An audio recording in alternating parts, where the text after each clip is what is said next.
এই হাদিসটা আপনার মাকে বলবেন, আপনার বোনকে বলবেন, আপনার মেয়েকে বলবেন, আপনার স্ত্রীকে বলবেন। এই হাদিসটা যদি কারো হৃদয়ের মধ্যে গেঁথে যেতে পারে, তার দ্বারা অন্যায় করা সম্ভব না। একটু এই কথাটা না বললে জাস্টিস হবে না। রাসূল সাল্লাল্লাহু আলাইহি ওয়াসাল্লাম মেরাজে গিয়েছিলেন, আপনারা জানেন। তিনি মেরাজের রাতে অনেক অলৌকিক জিনিস দেখেছেন, নবীদের সাথে সাক্ষাৎ করেছেন, ইভেন আল্লাহর সাথে কথা বলেছেন, আল্লাহর নূর দেখেছেন। এই সময় সবাই তাকে হাসি মুখে সম্বর্ধনা জানিয়েছিল। যার সাথেই দেখা হয়েছে তার সাথেই তিনি হাসি মুখে অভ্যর্থনা তাকে জানিয়েছে, আসসালামু আলাইকা আইয়ুহান নবী, সবাই বলেছে হাসি মুখে।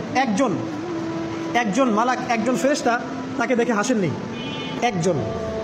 আপনারা কি জানেন রাসূল সাল্লাল্লাহু আলাইহি ওয়াসাল্লাম অবাক হয়েছিলেন। তিনি বলেছিলেন যে ইয়া জিবরিল, ওর চেহারাটা এত গম্ভীর কেন, সে আমাকে দেখে হাসছে না কেন, তার মুখে হাসি নেই কেন? জিবরিল আমিন বলেছেন যে তার নাম মালিক, সূরা যুখরুফের মধ্যে আছে, তার নাম মালিক। যেদিন থেকে আল্লাহ জাহান্নাম সৃষ্টি করেছেন সেদিন থেকে তাকে জাহান্নামের দায়িত্ব দিয়েছেন, অর্থাৎ জাহান্নামের হেড অফ ডিপার্টমেন্ট, ইনচার্জ।